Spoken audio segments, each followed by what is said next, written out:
What is up, YouTube? My Cowboys family here, bringing you guys the latest update on our very own Dallas Cowboys. And of course, as always, thank you so much for joining us here tonight. Take a second to hit like, subscribe, hit that notification bell. You guys can follow us anywhere and everywhere at My Cowboys Family. And of course, hop in the Discord, link for that's in the description box down below. And as we get rolling here tonight, guys, of course, we have, some people to shout out, some love to give, and some little raffle things to make happen here. If you've been A little involved in the pre-raffle FCS side of raffle kind things, of yeah. deal, right? So, yes, appreciate everybody in the house joining us tonight, and we got a lot of shout outs, a lot of catching up. It's what, 2 weeks since we were live Yeah, last. it's catching up, but the Cowboys have their mandatory mini camp, and we have quite a few things to discuss now that we're getting a better idea of what exactly Schottenheimer's putting together and what the heck our Cowboys are actually up to. As you can see here by the thumbnail, rookies, veterans, defense, offense, the new receiver, like a quarterback, the starter, and of course, Micah, Jerry, the contract, Oh my. the coach, the culture. A lot to discuss, a lot to discuss. But before we even get to all that, first, a shout out you guys, the family in the house. That's right. And I know we've been gone for a while, guys, but on a couple streams so far, really, but we've been very busy. Got a lot of things going on, and we're gonna do our best to catch up with the stuff every 2 weeks or so on here. Of course, till training camp. Now, after this stream, it becomes a free for all for the next 5 weeks. If you hear any Cowboys in the news, if it's not Micah getting signed to an extension, it's probably a Cowboy getting in trouble. Yeah. So yeah, that's something to keep your eye on. So before we get any farther, let me shout out the people here in the house, specifically the sponsor of the quarter. This quarter right now is the man Mark Hosepian. He is Mahalo, Mark. He is back up on the top spot there after a long dominating span there by John Luna. Shout outs to him. And you can see here, the man Cav 52 was our last quarter, or this current, I guess, our winner from last quarter, but our current Cash App King. That's Appreciate right. him. Shout outs to Mr. Cav 52. Now, Mark Hosepian's also got 100 points on the Stream Boss. And if you look at the gifting side of things, the skeptical one, man. Skeptical fan I think he gifted 2 memberships last quarter. So, yeah, he's the current king of that. He's the old school OG on that side of things. Yeah. And we'll see who takes it now. I think nobody's on the board yet on that side of things. And when it comes to the Cash App, nobody's on the board for that as well. So we have 2 immediate openings. You see me in the background there. Mm-hmm. And then, of course, Marcos up being fully loaded there with 100 points in the Stream Bus, but he's also in the overall lead on the leaderboard by literally 1. And you can see there, he's in first place. John Luna and Aussie, both right now tied for second place, being in that star level membership. We'll be talking about that here in a moment, but I also want to shout out the drops for this entire quarter or 2 weeks, I guess you can say, that we have not shouted out since we went live. I think it was the 31st of May, if I'm not mistaken. So let me shout out A. Lavelle, Gerald Swain, of course, wife's in the crew there too. We also got Alanda Hanslu, Lincoln. Oh, man, that's Aussie. That's right. We got Tony Wimbish, Amazing Games, Tammy Soltis, and John Luna today getting in the mix there. So shout outs to everybody in the house, and go Cowboys. So I do also want to one last thing here, because we always do this. We haven't been able to do it the Fan Friday shout outs. So let me go and do that too here, as well as our regular shout outs that we're going to do here in the chat. So when you look at our top shelf membership, the star level and over everything level, we got 2 people to shout out, and that is none other than Aussie and John Luna. Huge shout out to them both. Yes, shout outs to both of them. And of course, you look at the silver level members. We do the Fan Friday shout out. Today's Friday, and it's the man, the Q man, Justin Quarles. It's the DB, Dwayne Broussard, the top 8 bullies, and A. Lavelle, who has 59 months on the board. It's coming up to his 60th month here, I think, in a couple of days. That's right. Shout outs to A. Lavelle. Speaking of Dwayne Broussard, that top dog, he did drop a $2 hauler with a classic Go Cowboys. Hell Thank you yeah. so much, Dwayne, kicking things off I just here. saw that. The Yes. official MCF side of things. And that means that he actually, on the leaderboard, I'll fix that right now. He actually breaks a tie, if I'm not mistaken, there That's right. for fifth place with Mr. Justin Quarles there. So Bay Bully jumps right into fifth by himself with Justin Quarles there Trying to get on top. in sixth. Yeah, try to get to the top. Hey, like our Cowboys, right? It's been a while, too damn long. It's been. So again, shout out to Mr. Dwayne Broussard on that side of things. Top Bay Bullies, and the board is now up to date now. I think fully, if I'm not mistaken. So a couple of different ways of helping out the channel. There's a super chat you just see right there from the man Dwayne Broussard. You have the thanks button. You can gift and you can do that whenever there's no when not live or there's a video posted. You can drop the thanks button. The thanks drops the love through there. There's also jumping into the membership, which you just shouted out a whole bunch of people, and of course. When you're in the membership, you can gift memberships, which is one of the best, coolest ways of like giving back to the channel. And the fans in here watching with us. So shout outs to those that do that. Skeptical Fan, the current champion. Nobody on the board though. One stream, I guess. So we'll see if anybody in the membership drops anything there or gifts any memberships. And then there's also the After Dark way of doing things. You can see here there's 4 different ways to help the channel out. We call it the After Dark way because this is not the YouTube way. This is our late night channel that no one really knows about. Way of doing things. But of course you have, the Cash App, money sign, My Cowboys Family, the Venmo at My-Cowboys-Family. You have, of course, the regular PayPal link, and last but not least, the Streamlabs link lets your comment show up on screen like a super chat would. Yep. So on that note, and all these things said and done, I do have a special raffle, I think, that we're gonna fly right to, if I'm not mistaken. We're gonna open this up with a little raffle for you guys. Now it's not necessarily for one of these jerseys. Why don't you explain how exactly this one is? I do want to say it's monthly here, but it's quarterly now. We have a jersey raffle to do from last month. We were supposed to do it last stream. It was like a 2.5 hour stream. We didn't have time to do this raffle we're going to do now. So the next time we go live, we're going to raffle off the last quarter. I guess you could say the last quarter raffle, jersey raffle. But you can see everybody in the star level gets 1 entry. Everybody in the over everything level, which is nobody right now, it's 2 entries. And then the weekly winner also gets in there. And right now, it'll be the quarterly winner. And the quarterly winner is Marco Seppian for this quarter. But last quarter is John Luna. So John Luna would get a membership as well. He actually would. I mean, he would get a raffle entry along with his star level entry, which would be 2. And I think Aussie would get 1. So you see, that's the easy kind of way of doing this here. But then you also have the people that win tonight's raffle. There's going to be 4 names we pick. And how did you get those? Well, you see the top left of your screen, baby. You can explain it to them. So, of course, you see the little bullseye target. And every single time that we've managed to reach that target goal, the people who helped contribute towards that all get added to a list here. And that is how we're going to be selecting the 4 lucky people. So anyone who helped contribute to us reaching those goals is on this list. There's a chance to be selected a lot of people for that final one. A lot of people like John Luna and Marco Seppian gifted it away to others. And so people are going to be on this list here. And we're going to check it out right now. And you see it right behind myself and the wife. Before we get there, though, I know it's a very late, people are used to us going live. So let's get the quick shout outs. And then let's get this thing going with the raffle entry and the Cowboy news info and updates. I want to know what you guys think about our Cowboys. Like I said earlier, we have the top dog himself, Dwayne Broussard, in the house. What's up, Wedge? Hope everything is good with you and yours. Thank you.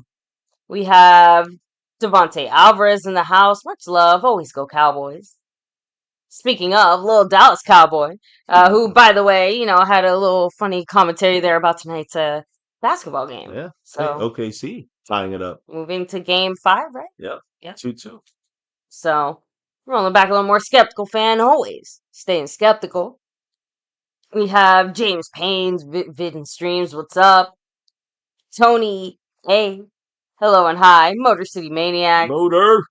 I see you repping your Lions there. So Rolando Rodriguez in the house all the way from South Texas. What's up, Rolando? Oh, R. Double R. People trickle in. I'll make sure to give them their shout outs. Of course. So as we open this thing up here, we'll see who's going to win right now. A chance to win a jersey. Basically, you get a chance to win a chance. Here we go. So again, and by the way, tonight it is over there and open. If there's 10 people or 10 different people. Give one person that drops 10 times. It's got to be $5 or more through the super chat. If we get that going, and anybody that's gifted to is fine. Anybody that's in it, if you do it 5 times, somebody else does it 2, and somebody else does it 3, then those are the entries right there, right? So that's going to be for the next one of this kind of raffle. So a little confusing. Nonetheless, it's like the second time we've done this, I think. So here we go. So. Yeah, so let me get myself off the screen, and maybe you too. And let's do this thing when it comes to this raffle. I have to go into this program. So let me get into this. Let me see. Here it is.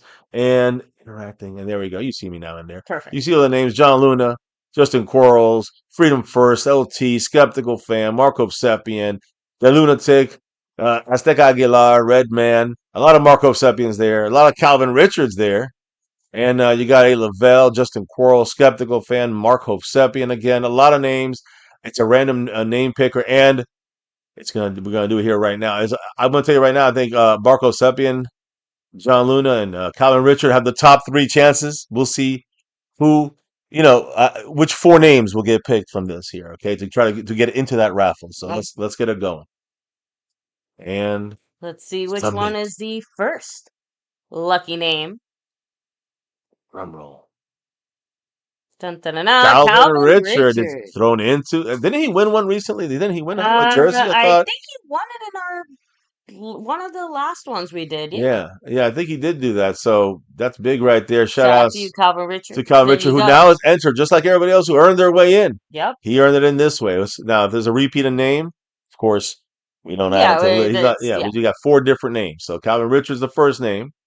Let's see who gets in. There it is. No, can't be Calvin Richard. Be a repeat. So let's try it again.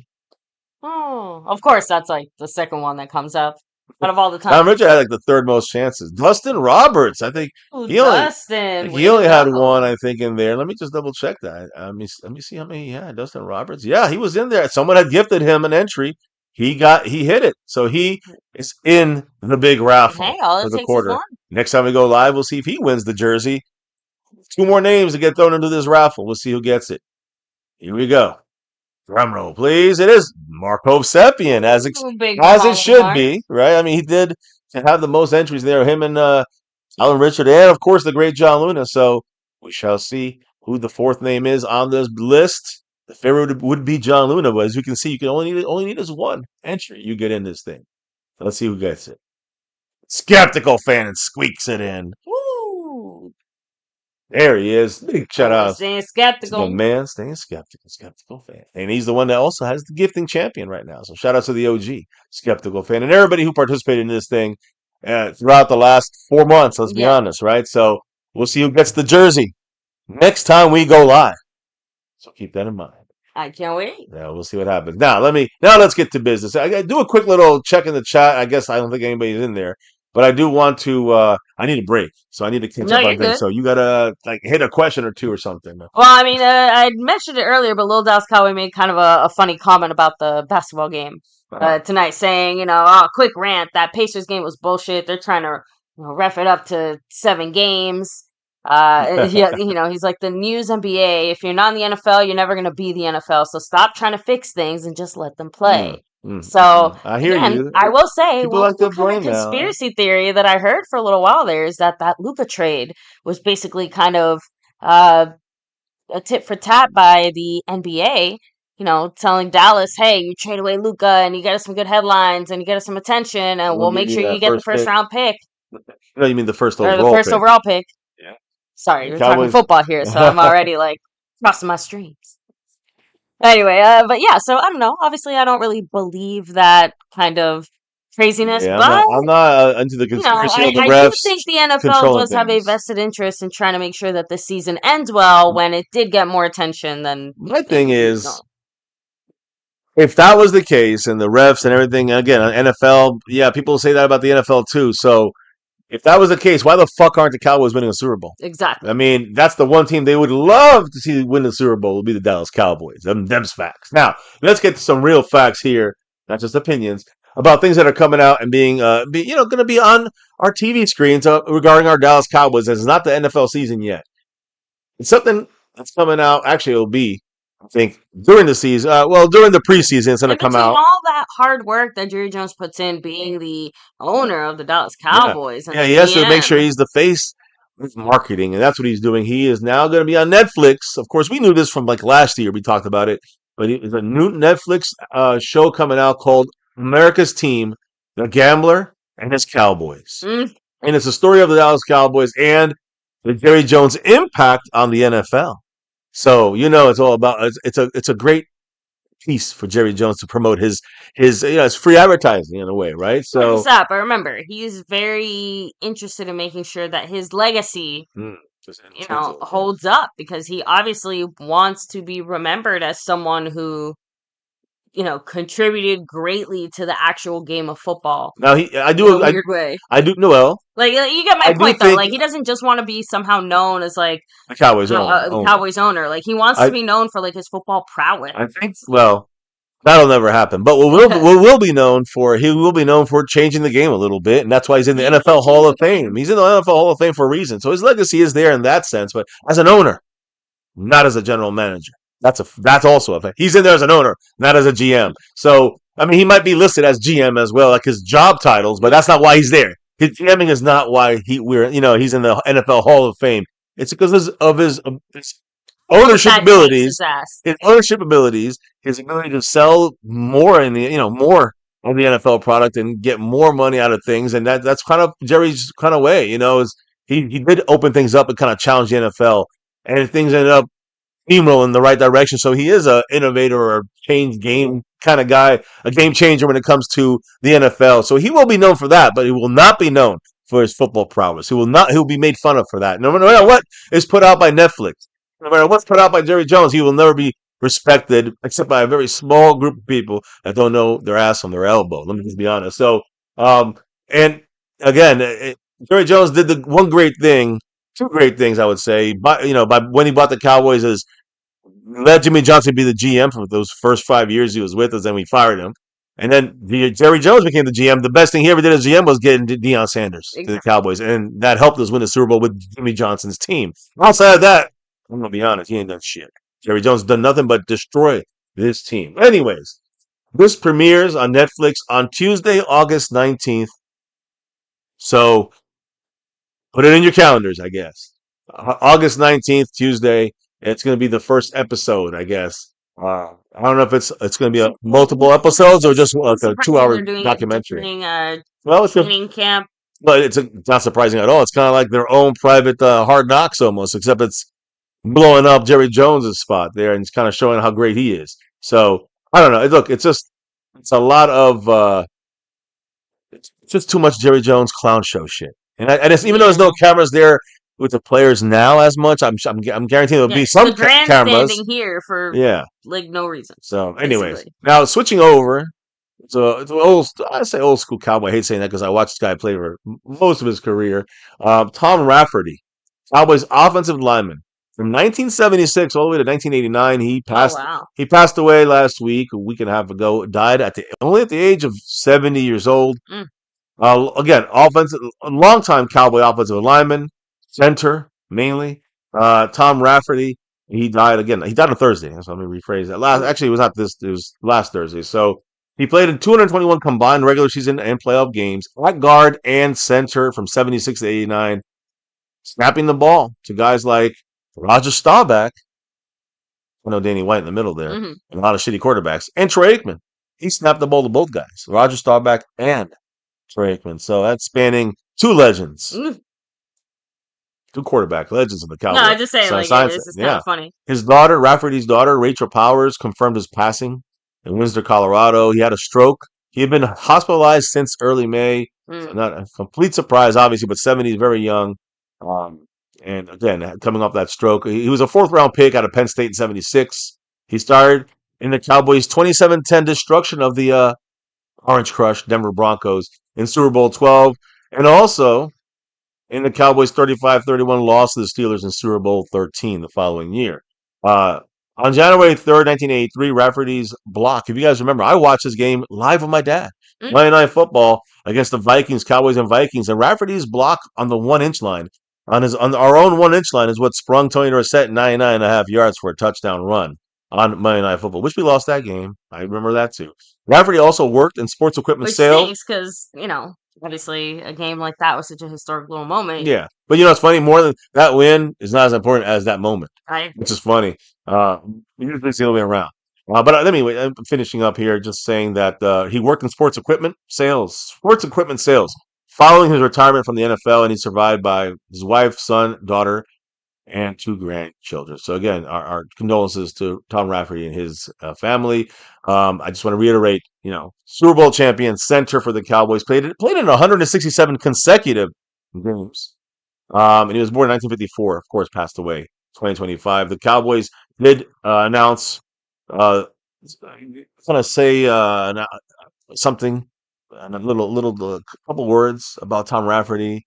And when he went to the Cowboys, the quote basically from the Cowboys / Jerry Jones, I guess, the Dallas Cowboys mourn the passing of Tom Rafferty, who was fixture in the Cowboys offensive line for 14 seasons. His work ethic, durability, versatility shined through as he was the core of an offensive line that brought Dallas a Super Bowl 12 championship over the Broncos. And again, just shining example of being a great trusted teammate, a champion, doing the right thing.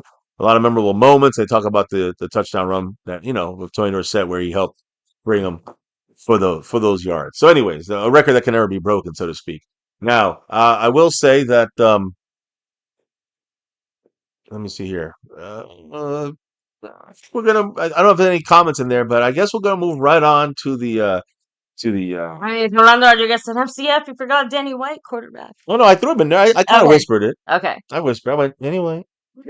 But Danny White was in there, but he snapped it to Danny White and like Gary Hogaboom and Mike Pallure and a lot of fuck shit. Babe Laufenberg, a lot of shitty ass quarterbacks. Remember that? And then Troy Aikman and Steve Walsh, I guess, is in there too. And then that was the end in '89, which was the last year. He snapped it to Steve Walsh too, and I think the last guy he snapped it to was it Steve Walsh. Finished the season out? I'm not sure. That'd be funny. It wasn't Troy Aikman. But either way, it doesn't matter. He snapped it to all these quarterbacks, the great ones, meaning Staubach, Aikman. You know what I mean? So it's kind of an interesting time frame there. Now, we touched on Rafferty, we touched on the Netflix. Now let's touch on our Dallas Cowboys currently and what they're doing. Basically, since we left you guys, the Cowboys, different things went on. There was a little media day that went down. I want to say that. If you guys following here, you guys here watching and hitting the like and subscribe and all that good stuff, but you would see our shorts. You see, not our actual shorts that we're wearing, but the shorts that we posted here on the channel.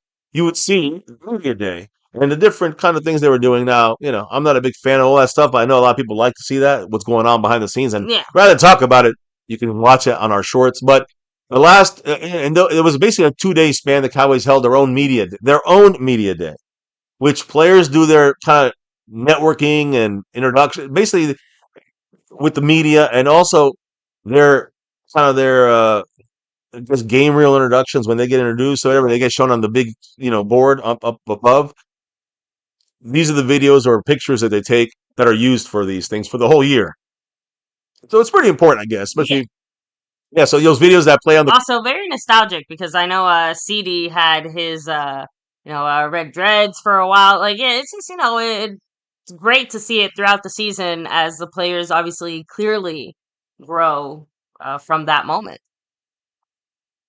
Yeah, I'm just saying, they're doing all this stuff now and stuff. Like, you can always visit, the rookies last year that looked all shrimpy. This year they're looking all, it's just nice. I saw Brock Hoffman yelling and screaming, but this is his third year. So the thing is, look, Tyler Smith is doing the Jordan. Tyler Smith is doing the Jordan. Saying you got, you had Joe Milton, the backup quarterback, doing backflips. Dak screaming and then not really screaming great. And sometimes, like a squeaky girl. Yeah, he sounded a little girly on. But the point is, they did that. You can see the shorts. There's a couple of them, and have a laugh at that. But those will be the things. Some of those clips they're going to use. Those pictures are going to be used at that huge scoreboard above AT&T Stadium or over the field in AT&T. You're going to see this is what they're taking pictures for. Now, there was a trade alert, and it involves our newest receiver, George Pickens, which you got in a trade.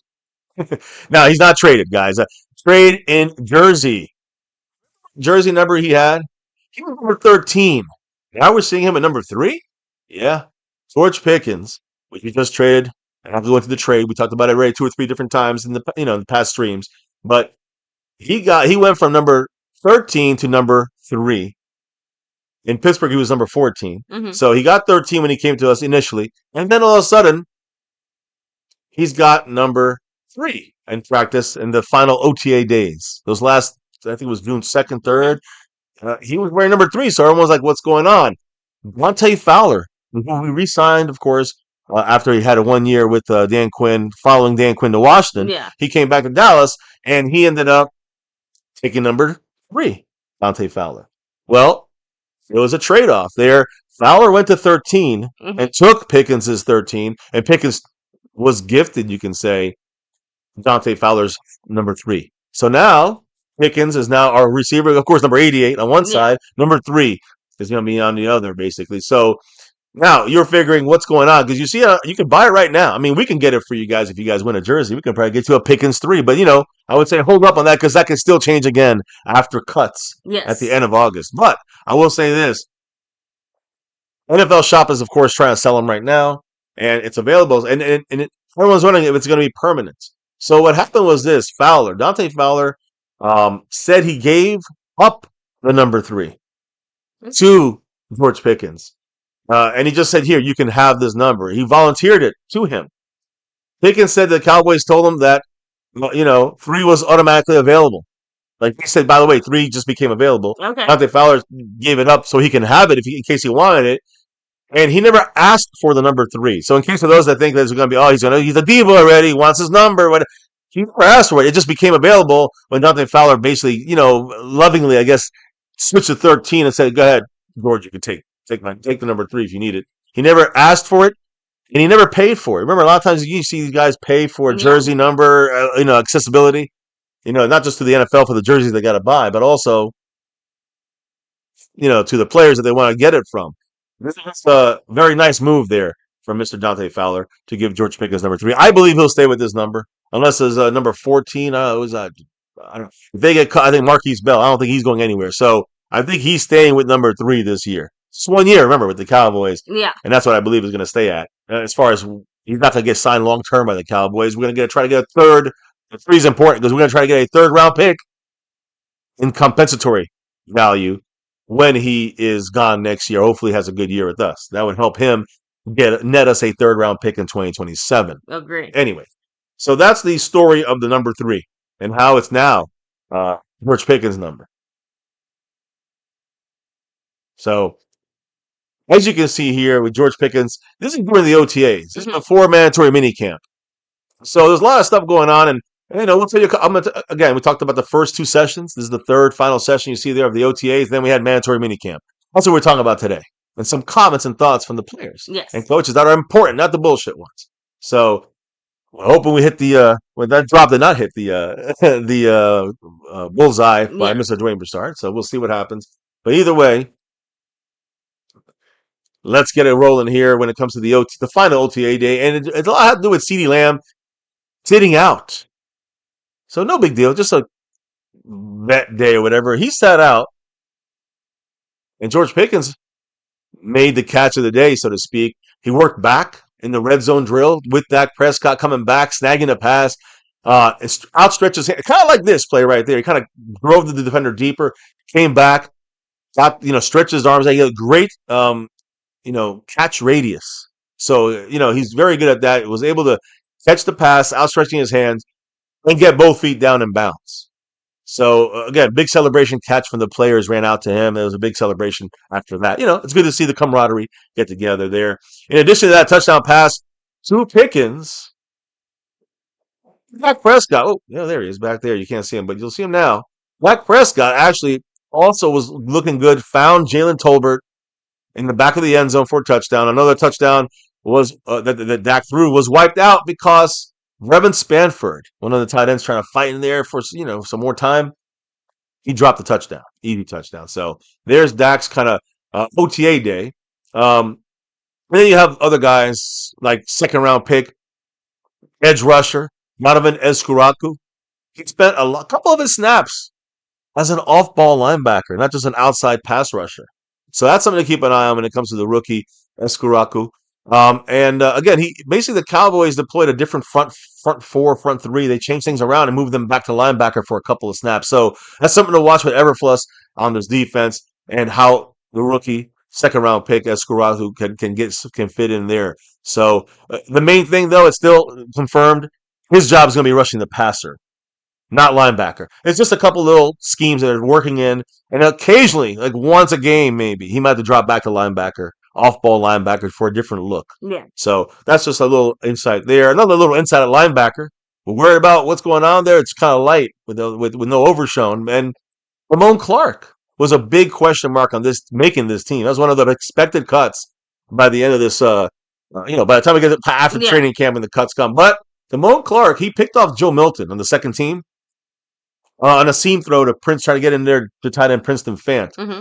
So a nice job by Damone Clark reading the quarterback's eyes. And Brian Scheinheimer said after this OTA practice that it looks like Damone Clark is picking up things pretty quickly in Matt Everfluss's defensive scheme. Great to see Damone Clark. Hey, if we can save Damone Clark and somehow get him some use. I remember he was your guy when we drafted him, but he's been a bust. So hopefully, I know injuries kind of derailed him a little bit, but hopefully, we can get some usage out of him. It's a backup role in this Everfluss defense. So we'll see what happens. And again, the last thing here, we talked about backup Joe Milton for a quick second. Of course, Dak. Let's talk about the third stringer, Will Grier. He's still on his team, Will Grier. He's our third string quarterback, and he looked good. A couple of good throws, stepped up in the pocket. While being pressured from his right side, he found, undrafted rookie, Kelvin Harmon. I think it was a rookie. And later on, rolled to his left, finding, Trevon Holden is a rookie. He's a guy you got to watch for, one of these undrafted guys. But on a crossing route, found him for a great play to Trevon Holden. So keep Will Grier holding that third spot down. Maybe that quarterback spot on the game day. We won't have to use up a spot on him, but he'll be our third string emergency quarterback, and he looks like he's picking up pretty much where he left off as a backup or third stringer. So Joe Milton is a solid second stringer right now with some future possibilities. Any quick thoughts on that from you or from the chat, baby? Realistically speaking, no, I don't have too much more to add there. You kind of touched on most of it there. It's a quick little 1-2 punch on the OTAs. Those last OTA days, they had like 3 of them. I think they had 2 of them. I think it was the second and third.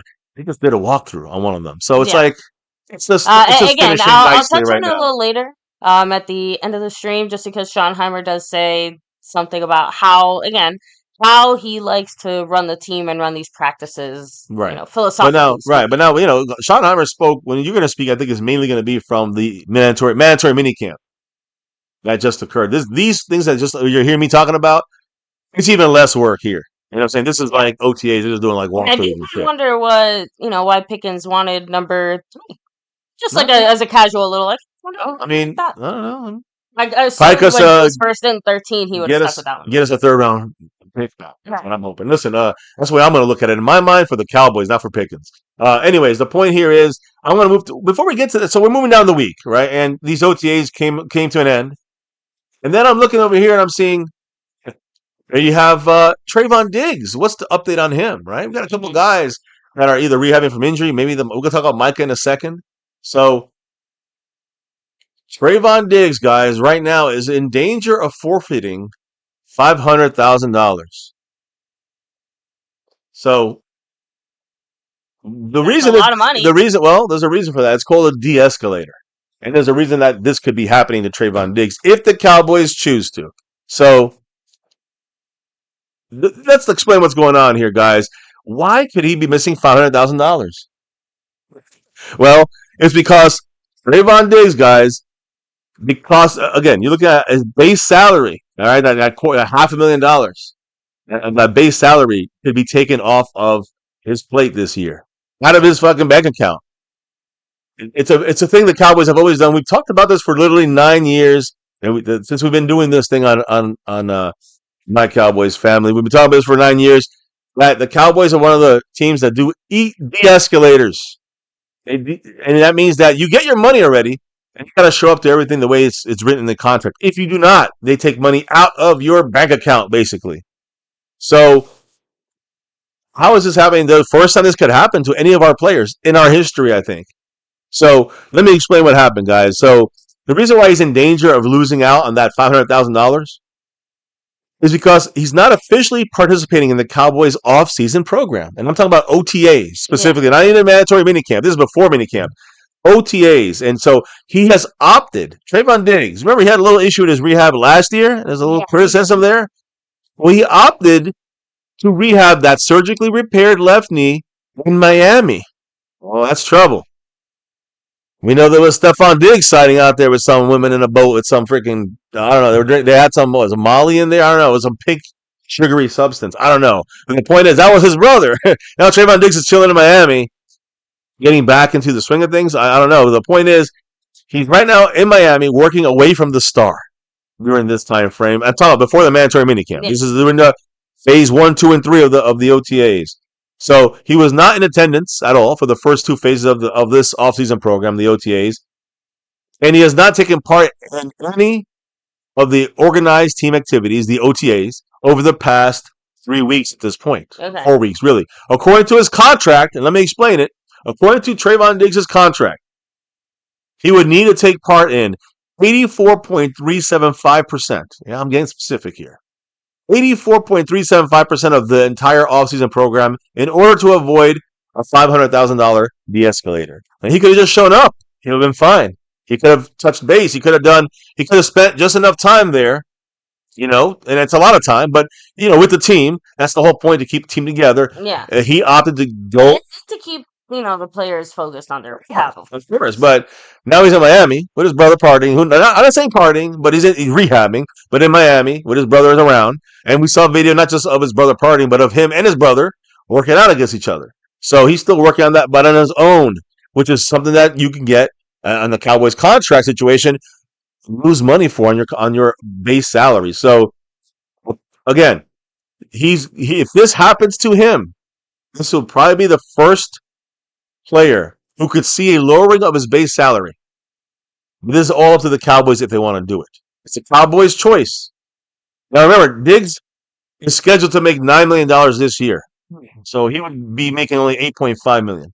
Okay. Like only is that big of a deal. But I'm just saying, like, $8.5 million instead of $9 million. The de-escalator is still a de-escalator. Listen, it's not chump change enough to make it hurt a bit. The problem is that these players, these are the thing. The reason why it's never ever been used before is because players, once that money's in the bank account, they do not want to pay that money back. And that's why some places use, what is that, an escalator, I guess. I don't know what you call it. But basically, it's like, okay, if you show up to these practices, we will give you an extra $500,000. Yeah. The player don't see that money, they rather just go to Hawaii and chill, But if that money's already in your account and you got to pay it back if you want to go to Hawaii and chill, sometimes they don't do it. Worse, they don't do it. Yeah. So every single player in our history has always showed up, except for Trevon Diggs. And again, he's rehabbing. A lot of different opinions here in the chat when it comes to Trevon. Well, I'll hear about that in a minute. Remember, though, $9 million, 8.5 if the Cowboys decided to take out the $500,000 away. Mm-hmm. And then remember, this is on the 5-year, $97 million deal he signed in 2023, 2 years ago. Next year, he could be parted ways with as well. So I would not expect Trevon Diggs to be here after next year, just being honest. So I do want to say one last thing here. Even though Diggs is rehabbing from surgery, so you figure, he can miss time from the facility. Contract states that a player, quote, must rehabilitate such injury as required by and under the supervision of the team's head trainer until such time as full participation in the, quote, off-season program can be achieved. So once he hit the 84% point, whatever, he can go and do his own rehabbing. But they need him there for 84%, and that's written in the contract. Okay. That's not them picking on him or treating him like shit. It's in the contract. That's it. So supervised rehabilitation by player with the club's head trainer would also count towards that player's 84.375% completion requirement. He didn't even have our head trainer go out there and chill with him. You know what I'm saying? Kind of work on him, with him. So the fact that he didn't even, he went to Miami, he's not the star, he's not having the trainer work with him. These are the reasons why this de-escalator could be used. So I will say this. There's some good news in this, I guess. Brian Schottenheimer, head coach of the Cowboys, said he spoke with Trevon Diggs last week and said that Diggs had a checkup with the team doctors recently. And he said, quote, all signs are positive. So at least checking in, he seems all right. Stephen Jones also kind of doubled down on that he, quote, Trevon, he believes that Trevon Diggs is, quote, being diligent in this rehab. But he also said that he preferred to have Trevon Diggs to rehab with the Cowboy organization at the start with the team.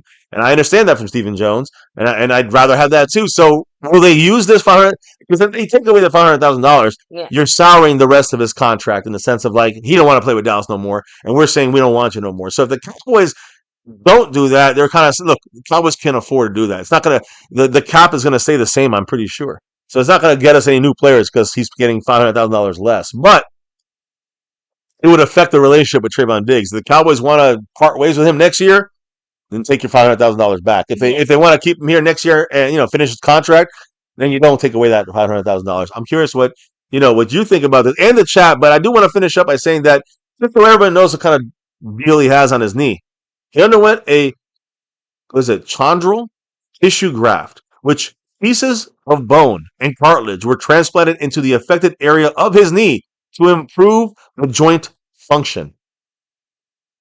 So the timing of the surgery was related to the growing of the graft to help produce the best possible results. Just so you guys understand, I'm going to double down on this one. I don't care what anyone tells you, Trevon Diggs included. Trevon Diggs is going to start training camp on that PUP list, the physically unable to perform list. And again, I hope he doesn't end up entering the season on the list, because if he does enter the NFL season after the cutdowns, if he enters the season on the PUP list, he would have to miss at least the first 4 games of the season, which at cornerback, not great for us right now, in my humble opinion. We'll talk about the cornerback spot here in a little bit. But anyways, I just wanted to kind of go through the Trevon Diggs situation from all the angles, from his injury, the way it's done, where he's rehabbing, why he may lose his money. But he did return to the Cowboys for mandatory minicamp. But I don't think he's not going to be able to hit the 84%. So it's going to be up to the Cowboys whether they take back the $500,000 out of his bank account or they don't. So what do you think about this first? I have always been a fan of the de-escalate. Like, that's one of the few contractual things our front office actually gets right, I think. I like the de-escalators. I feel like they are much more motivational. And like I said, 500,000, even for someone of Trevon Diggs' very deep pockets, that still hurts enough. It's not nothing. So I do think it's interesting that the Cowboys still kind of have the power to choose whether or not to actually like follow through with implementing that. And I do wonder, kind of like you, like, oh, is some of his other doctor work or whatever going to be enough? I mean, we'll have to see. Trevon is really insistent. He said it. He swears up and down he'll be ready for week 1. And Stephen Jones made a comment saying that he's kind of backing him up on that. He's saying like, well, if he's saying it, then I'm agreeing. So we'll have to see. But it'll be very interesting to see if the Cowboys do end up actually waiving it, or if maybe some of that bad blood from last year ends up lingering a little further, right? So, let me see what you guys have to say. Yeah, so like I said, quite a few of you guys here in the chat have some comments regarding Trevon Diggs and his ability. So Cam Kick in the Pack said, dude turned soft. He seemed lazy. Parsons was trying to help him. Wedge said, nah, he's done. So, what's up, Luis Ortiz? So glad to have you here. It's been a little bit, but yes, we are here. So, Cam Kickback said, it's going to take time, in other words. I mean, ACLs always take time, but yes, obviously, Trevon is going to still need some of that time to recover. Tornado, what's up? Hello and hi. Let's see here. Kenzie Band's in the house, who, by the way, congratulations, saying, what's up, MCF? This is crazy. I just graduated today, and then y'all go live. What a W day. Congrats to you. Congratulations, bro. Congrats. Huge, big time. Let me see. Spoonie Dog in the house here. What's up? So, yeah, like I said in the chat, and now I don't think Trevon is done. I just think that these types of injuries, it always takes a while. And, yeah, maybe he doesn't look the way he used to before. Doesn't mean he still can't be a great asset while we have him. Tokyo, I agree with him. After the season, he's gone. Yeah, I until you kind of started saying it earlier today, I didn't really consider it. I'm not gonna lie. Like in my head, I'm just like, no, why would they let him go? But like I said, we will have to see. But it does feel much more likely, especially like I said, with some of the earlier friction between Trevon and our front office. So I hear you. And I'm glad the chat got to. Luis Ortiz said Diggs will not be ready. It's bone on bone. It's not just a cleanup. So Agree. Again, it sounds like his surgery was very successful, though. And I know I looked this up earlier as far as like the recovery length and timeline and stuff like that, but uh, I mean, he is on schedule and doing well and healing well. So, and that is separate from his ACL. Just making that clear. Yeah. So, I see Anon in the house, mm, watching, always watching. Zero fools, Anon. And Cam, yeah, hey, we're hoping the best for him. I hope he could get back and do his thing. But, there's that thing, you got to have a backup plan. And to me, the Cowboys, that's the one thing. I mean, the backup plan right now, I'm going to be real. It's going to be Deron Bland. It's going to be Kaiir Elam. And that's, we're going to the backups now. Bland is a starter. mhm. Our next starter, and the rookie may be a starter, Ravel Jr., but he's also rehabbing back from a torn ACL. So we got two of our starters basically injured, who will not be ready for training camp, and who knows if they'll be ready for the regular season. So who's going to play in their place? Even if the other guys are almost ready, who will play in those places? We got to have a bunch of backups. Now, last time we were on live here, Jalen Ramsey, we said, no, don't worry about it. I gave you 5 other names better than Jalen Ramsey. That's more realistic. And now we have Jair Alexander, who was released by the Mhm. Packers. And he's an option, although an expensive one. Maybe a 1 year deal. You get him, not a 1 year deal. Maybe you can restructure the contract to get it to a 1 year deal. And he gets like a prove it deal with the Cowboys. You're on prime time, like 10 games this year. You want to show your stuff. That would be a great starter on the other Yeah. side, Trevon Diggs. So, and again, Diggs, Bland, Alexander, fantastic. And then you have Elam and Revel Jr. and a couple other guys. I know we drafted. I'm just saying, you have a couple of guys. We're good now.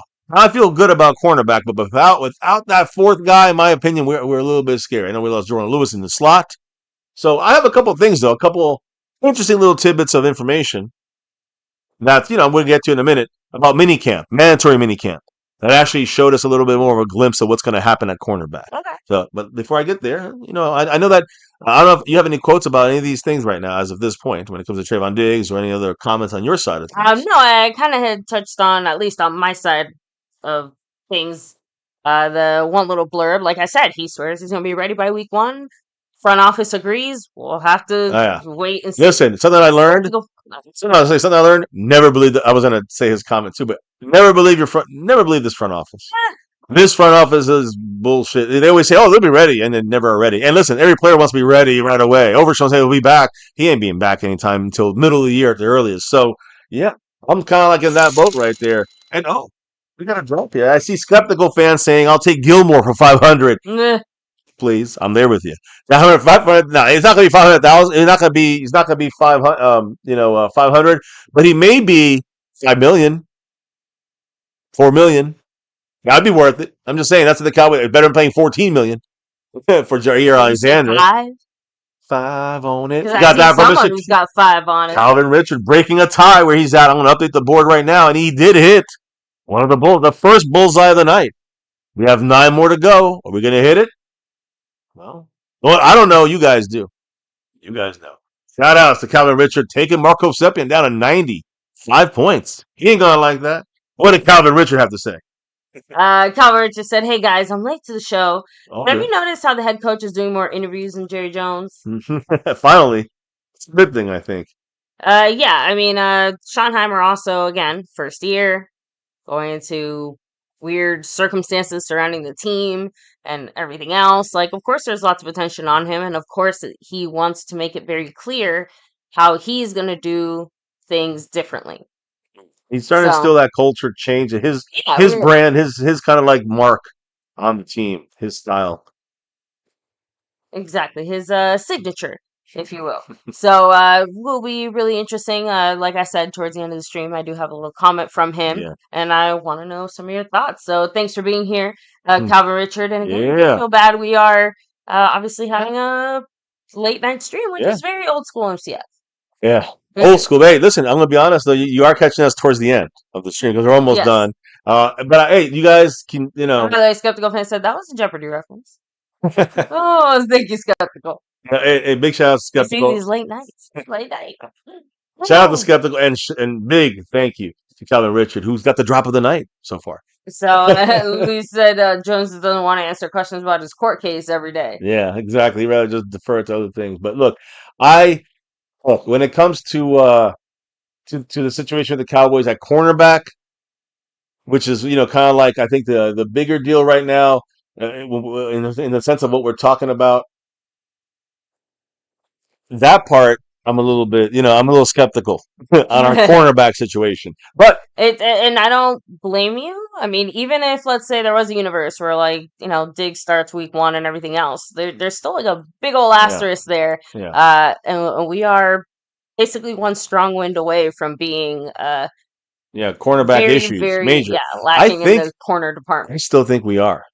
I'm going to get into this more when we get into the mini camp Yeah. stuff. So let me get rolling on this. But I do like the look.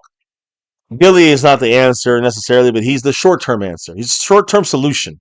And what I mean by that is that for the 5 or 6 weeks that we might not have Trevon Diggs, you got at least Gilly in the mix there with Deron Bland on the other side, and we'll find someone. By then, the rookie should be ready to go already. So just saying, like there's ways of adding that one more starter type guy. Right now, it's Kaiir Elam, which I actually have high hopes for more than most, but I also know he has some issues as well. So I'm being realistic here.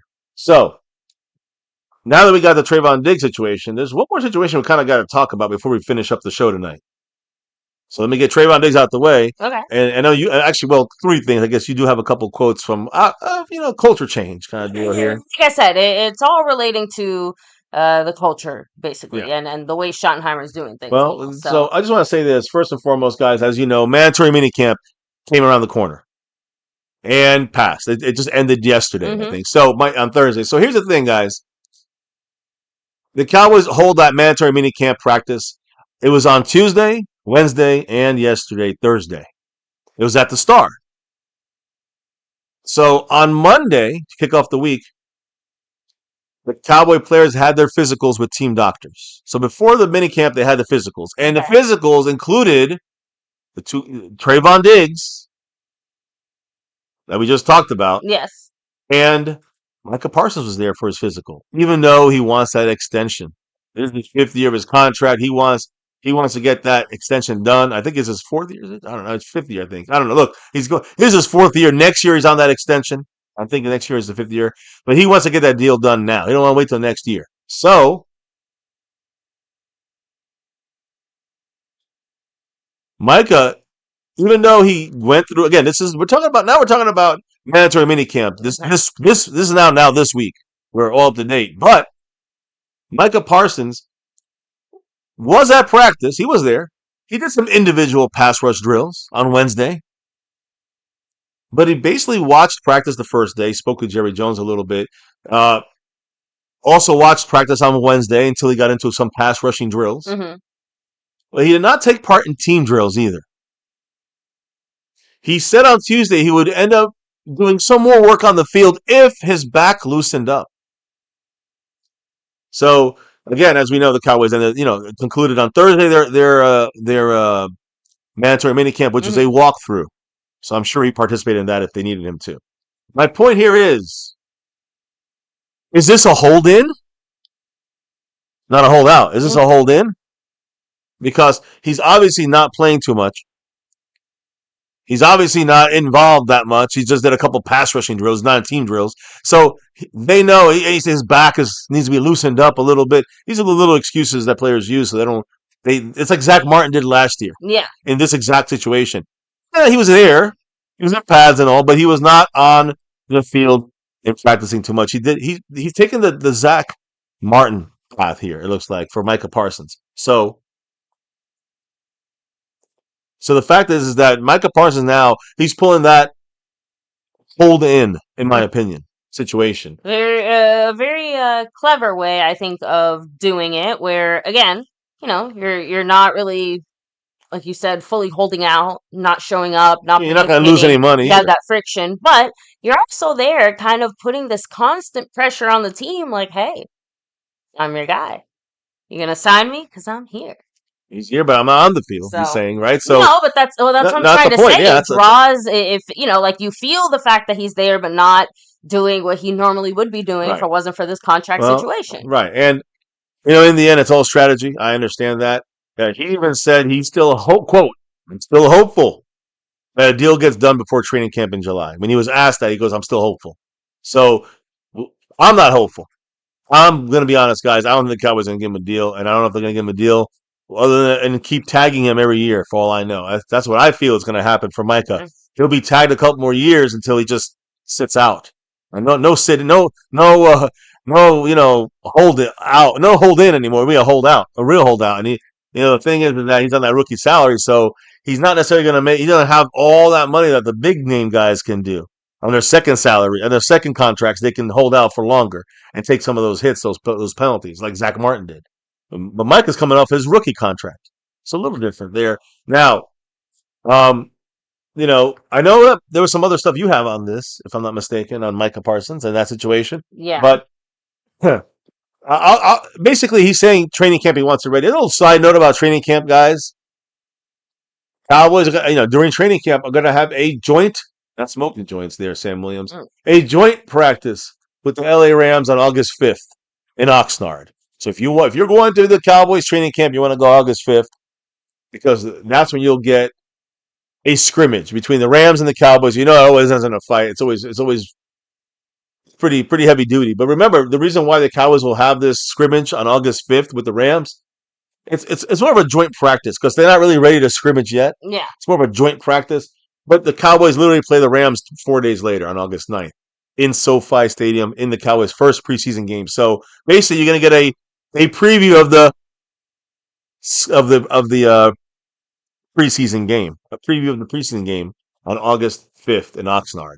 On August 9th, you get our first Cowboys preseason game against the same Rams team in SoFi Stadium there in Los Angeles. So that is the Cowboys kind of like, the Micah Parsons saga going into training camp and the way training camp's going to look.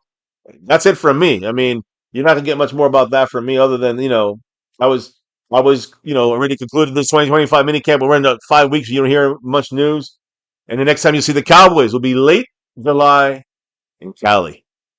So now what do you have about this situation when it comes to Micah or the Cowboy front office or any thoughts or quotes or anything about Micah's situation and getting that extension? I mean, at least Micah's saying that he's on the same page with Jerry, saying some people like to take their time more than others. You can't rush the process. Jones wants the deal to go as cleanly as possible. I want the deal to go as cleanly as possible. It's just about getting it done as cleanly and quickly as possible. I think he wants it done cleanly. So again, at least Micah seems to be fine with Jerry Jones and the front office waiting, basically just saying, like, I want it to be perfect when it's time to do it, so it's okay with me. But it was interesting because he was asked, like, oh, you're going to Oxnard, you still going to be out there? He's like, oh, yeah, I have my Airbnb, my house ready, like, my whole family's going to be there and stuff. And they're like, oh, so, like, you're going to be there? He's like, yeah. And they're like, oh, you're going to be there, like, on the practice field? He's like, yeah, I'll be out there. But then they're like, well, are you going to be practicing? He said, we'll see. Time will tell. I feel like that right there is such a loaded comment. Time will tell. I think it means that if you don't get a contract, he ain't out there. Exactly. That the differentiating factor there is whether Jerry signed him or not. So that's it. Just wanted to throw that out there. That was my Micah commentary. Yeah. So we'll have to wait and see where Micah goes with this. By the way, one of my After Darkers, there's a couple in the house. There's Reaper representing. Shout outs to the great Reaper. And hey, we are having an After Dark stream tonight. And you guys don't know what that is. Well, you got to go search MCF That's After right. Dark. And you can check it out and subscribe there if you want. But we're going to have an After Dark stream tonight. Yep. And tomorrow, Cam kicking back. yes, slow. big shout out to Cam. Thank you for the comments. Appreciate your 2 cents on that, on all these topics. But tomorrow we'll be at a protest. Yeah. No Kings protest. And no Kings in America, guys. So we'll be going to do a little bit of that. And that'll be live on MCF After Dark 2. There's 2 channels on After Dark, guys. So check us out tonight on After Dark, MCF After Dark, if you want. And check us out on After Dark 2 tomorrow in the afternoon. And I'm going to try to stay away from any violence. If there's any violence that goes down, I'm going to try to record it from a distance. I don't want to get no involvement in that shit. We're not like that. We do not support any destruction of property, but peaceful protesting, that's what America's about, baby. So anyways, back to America's team, Dallas Cowboys. Micah making it pretty clear, give me my contract or you might not see me on that practice field in late July for training camp, which is that would be a major kind of issue for the Cowboys if he's not out there, whatever the reason is. So, injury or this or that. What about no contract? He sits out. that could be an issue for the Cowboys. So we'll see what happens. Sorry. Ooh. So, anyways, um, sorry about that. I'm trying to also find a little more information, but I don't know if you had any more. Micah, you're done with Micah, right? Yeah, I'm done with Micah, but I do want to remind everyone, since we are, Towards the end here. take a second to hit like, subscribe, hit that notification bell, follow us anywhere and everywhere at MyCowboysFamily, and of course, hop in the Discord. Link is in the description box down below. That's damn right, guys. I'm I sorry. want to take a little water break here real quick. I'm good. I'm bouncing right back. But I see Reaper. She's also going to it looks like an early morning early morning go. No Kings rally there. And what is that? Kyle Whistle. So we'll see what happens. With that. Hopefully Stay everything safe out goes there. stay safe. Hope everything goes good. But yeah, a lot of people are pissed. Even people that supported the president. Everyone's upset about some things that are going on and the way things are being handled in the world, in the country, whatever. Anyways, let's worry about our Cowboys. This is about the Cowboys and how things are being handled in mandatory minicamp. So here you go. I wish I had video, but there's no real video allowed.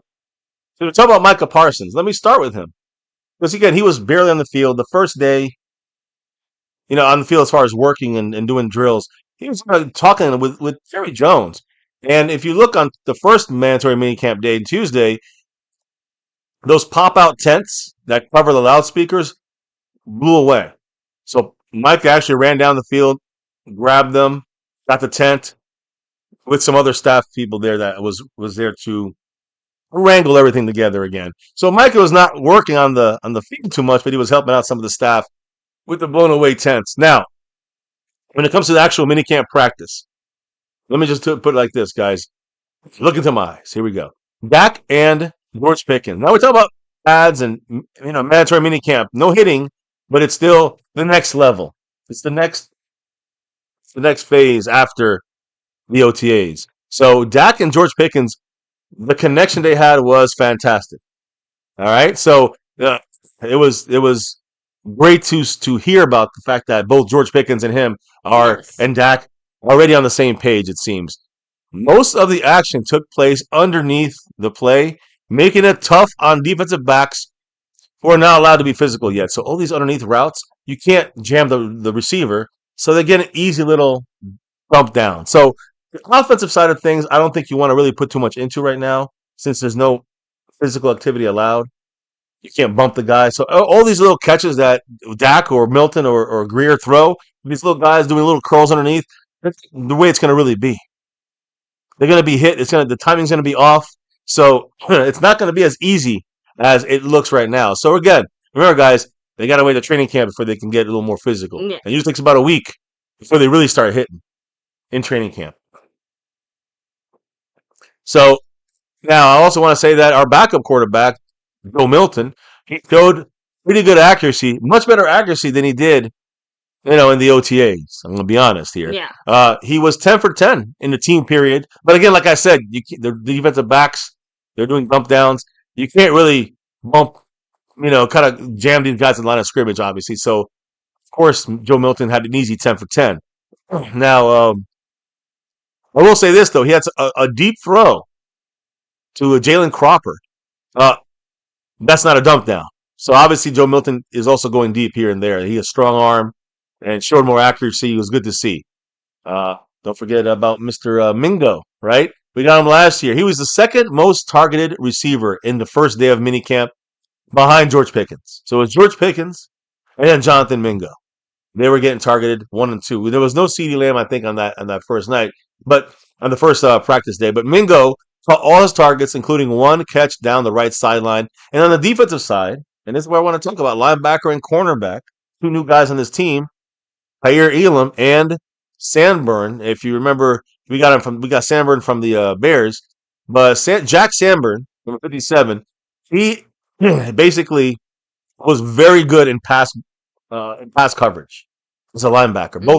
Both him and Kaiir Elam as a cornerback. So it's good to see Sanborn having a good day breaking up passes and coverage. Outside of those two guys, though, everyone had trouble out there, coverage-wise. So, and I want to go back to Kaiir Elam, who's another guy this is a guy we traded for. There's a low-key trade here. He had an easy interception of a ball thrown down the seam from Dak Prescott. So again, a bad day for corners, but he had a really good day. He dropped the interception. That's bad, of course. And Dak was trying to hit Cavante Turpin down the seam. But Dak knew he had a free play because the defensive lineman jumped off sides. So it was a free play. He took a chance. Elam had the pick, dropped it. The point is, Elam did some really, when he dropped the interception, even if they wouldn't have counted, he did push-ups as a penalty to himself. And he did have a very good OTA sessions in all three of them, and a very good mandatory minicamp. So that's a good sign at cornerback with Trevon Diggs and Savon Ravel Jr., the rookie, still rehabbing from rehab. We need somebody else in there. So Kair Elam, one of the guys stepping up right now. And again, very difficult for cornerbacks to look good. He looked good. Yeah. That's what I'm trying to say. It's hard for them to look good. Even Ron Bland was getting beat. But Kair Elam was doing better than the other guys right now without the physicality portion of things. But the physicality portion should help. And Kair Elam is a big physical corner. So that's going to help him, if anything. So anyways, I wanted to say that. They also, another name we got to keep an eye on. You see him on the thumbnail, number 24, Israel Mukuamu. Mukuamu worked as an outside cornerback for almost the entire practice. Deron Bland was moving to the slot. So if you look at this in this way, Kair Elam on one side, Israel Mukuamu on the other side, and in the slot you have Deron Bland as a nickel cornerback. So they want to keep. It looks like the Cowboys are trying to see if Deron Bland and nickel. That's his strongest. He's strong inside or outside, but they want to see if there's a combination that they can use with Elam on the inside as a nickel cornerback. So again, interesting there to see the way the defense is starting to put together. I know that you have something on Eberflus. I think he spoke on something, but hustle is extremely. It's one of the things that's known. You'll hear this. I think maybe you might have read some of these quotes. You guys might have heard some of these things. But hustle is mandatory under defensive coordinator Matt Eberflus, 9th year defensive lineman, and he's one of the new guys we got. Solomon Thomas. He's like a freaking like he's like muscle. Like he looks like he should be doing like competing in like bodybuilding. Yeah, he's a big guy. He was sprinting 25 yards downfield to chase down a receiver. So Eberflus wants to see everyone busting their ass running down the field. This guy's a defensive, interior lineman. And he's there busting his ass, trying to, not cover, but catch a receiver 25 yards down the field. You want to see that hustle from your guys, especially your veterans. So, good to see that. The hustle aspect of the defense is there. Safety Malik Hooker, who kind of missed practice at the OTAs with back spasms, was back at mandatory minicamp, which is a good sign to see. Also, during these practices and the team practices, NFL officials were doing like the practice, the team portion. So the Cowboys and the team, offense and defense, and the coaching can get an idea of the way that these referees are going to ref the games or some of the new rules they might have to get used to. Yeah. So again, I think the Cowboys had Brad Allen, which is one of the head referees. Not everyone got a head referee. We did, of course. And that's kind of defensive. I said offensive side. I said defensive. A little more offensive, I guess you could say, going back on there. The Cavante Turpin. We know he's the punt and kickoff returner. But Jalen Tolbert on special teams took some turns returning punts.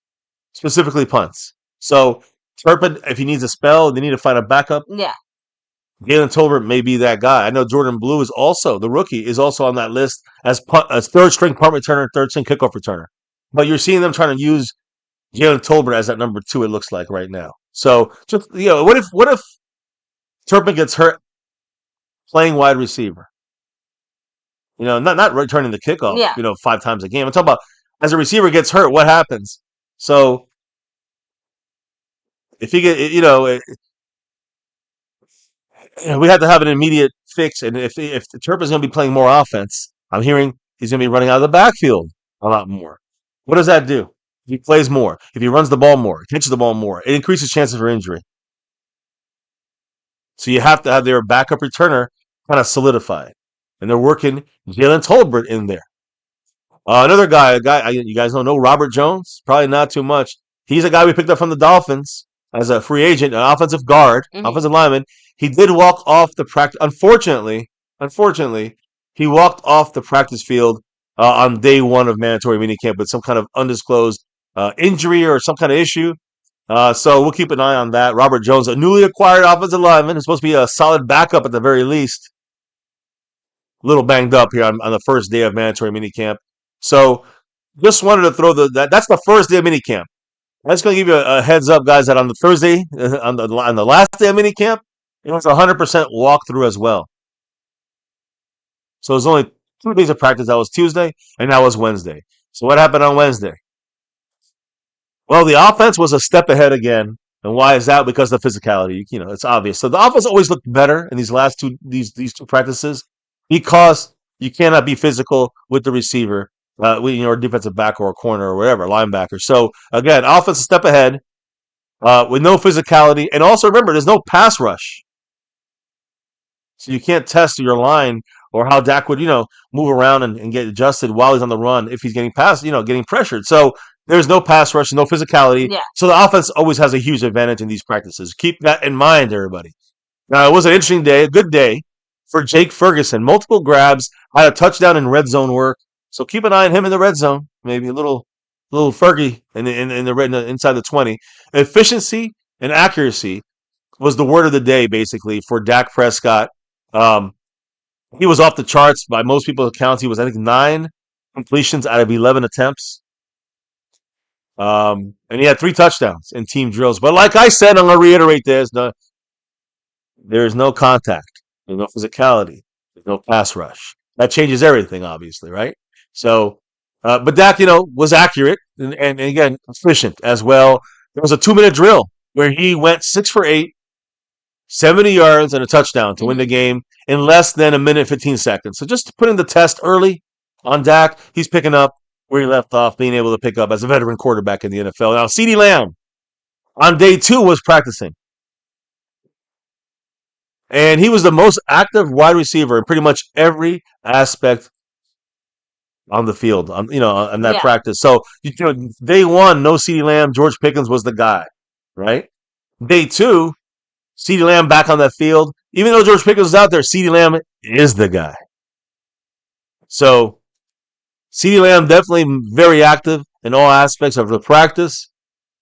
When you looked at some kind of who brought in some blitzes or some pressure, because there is a little bit of pressure when you bring little linebacker blitzes or something like this. So you saw a little bit of pressure from Dante Fowler. I guess he was playing like a pass rush kind of down. And I will say, Marist Liufau, last year's rookie, number 35, he was out there with the limited physicality, doing very well, getting a little pressure from linebacker spot there. So you see the Palomalu coming out of him. I'm telling you, this guy reminds me of him. He showed it to me last year enough that I think he has that high upside to go that direction. So that was good to see, as much you can in one of these practices. Just want to throw out there, Luis Ortiz said, I'm waiting to see Sam Williams this year because he looked, fast. Little Dallas Cowboys said, there you go, MCF. Helmets and shorts, defense has to stand down, and also postseason. But I will look elsewhere until that happens. Well, again, I'm not gonna get into the Dak thing. I know some people, little Dallas Cowboy not a fan of Dak. Whatever. We know we got him for whatever years. Nobody here is fanboy. Just we got him. Deal with it. You know what I'm saying? We got to deal with them. So I don't care about anything else. We got to get this team together. I'm going to tell you right now, Jerry Jones is the main reason why this team keeps failing every fucking year for the last 29, going into our 30th year. By the way, 3 decades. That's no fun. That's an entire generation. So, anyways, the point is this, guys, is that Leo Fowler getting a little bit of pressure in their little pressure, those team drills that they were allowed to get some pressure in. And then another pass breakup from Kaiir Elam. So Kaiir Elam, 2 days in a row. One, he should have had a pick, but it was a breakup. The next day, he had another pass breakup. So Kaiir Elam is in the right spot, the right place at the right time. I think he's the leading guy. He's our 4th, corner right now. But that's going to have to start for us. And again, trading for him, he was he was inconsistent with the Buffalo Bills. So I'm hoping that he will be able to continue this direction. That he's, all this is just very very, very basic. We got to see it translate into training camp, into preseason, into the regular season. But Kaiir Elam, guys, right now, the way that he's looked in the OTAs, in the minicamp, they basically, all the reporters kind of talking with themselves. They're all saying Kaiir Elam, he's basically once a practice, he's going to have a pass breakup. So he's been everyone's kind of noticed Kaiir Elam. And if you're wondering, in case you're, I know you're not wondering, baby, but in case you're wondering what his number is going to be, that $20 holler. Kaiir Elam is number 20 out there on that field. So keep throwing that in there. But oh wait, I lost my place there. I'm sorry, guys. No, that's all right. So Dak Prescott, like I said, had 3 touchdowns, but they were all 3 touchdowns were in a row after each other.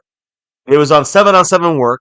He threw a touchdown to Brevin Spanford, CeeDee Lamb, and George Pickens. Yeah, George Pickens had one. And by the way, if you check out the videos I posted in the short section, you will see those touchdowns. One by CeeDee Lamb, a great one. One by George Pickens. So anyways, so again, 3 touchdowns. The Lamb and Pickens scores were similar routes to the back pylon after creating space against the defensive back. And like I said, guys, CeeDee Lamb and George Pickens are going to have a little more trouble.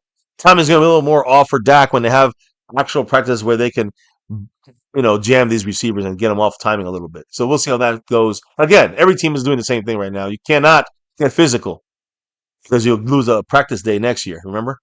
I always seem to lose one, but not this year, hopefully. So, anyways, the point here is, as far as Dak Prescott, it's going to piss off little Dallas Cowboy, but his best throw was basically down the seam to Jake Ferguson for a touchdown. I will say one thing. It seems like we're hearing a lot of passes down the seam. A lot of Dak Prescott passes down the seam. Whether it's Ferguson or a receiver, Turpin seems like a guy that's been used a lot down the seam for a speedier play. But we're utilizing the seam a lot more, it seems, with the Schottenheimer offense. So interesting to see that the Cowboys are trying to attack a little more down the seam, and Dak looked good there. The coverage was against a good coverage linebacker, Jack Sanborn. He had his head turned when Dak let it go, and perfect connection there. And they did that twice on that same route. Down the seam again.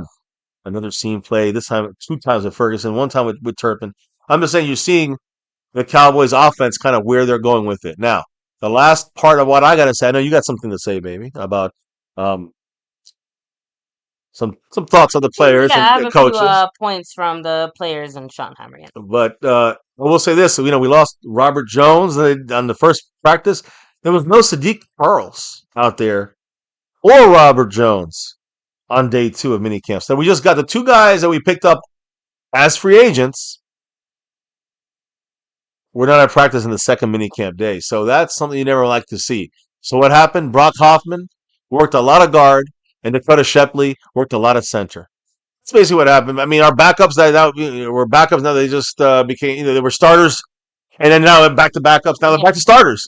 It's just back and forth because we're losing Sadiq Charles, Robert Jones.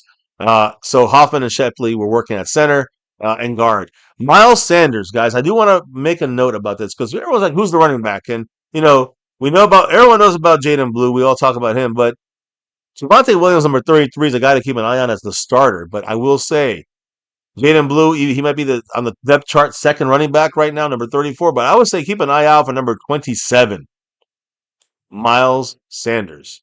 Miles Sanders, guys, who, of course, with the Eagles, I cannot stand him when he was at the Eagles. He killed us.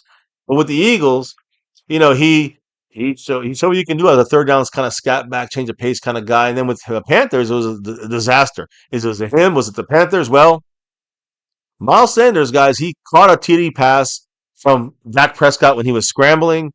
It was supposed to go to another player, to a receiver behind him. But Miles Sanders made a great receiving catch. So as a receiving running back doing great things, we know he can do that.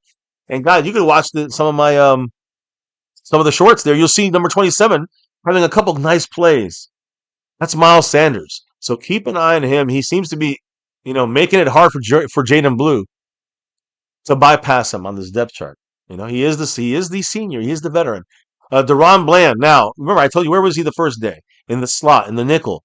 The second day, he worked more on the outside than in other workouts, even previous to the first minicamp day. In the OTAs, he worked a lot in the slot.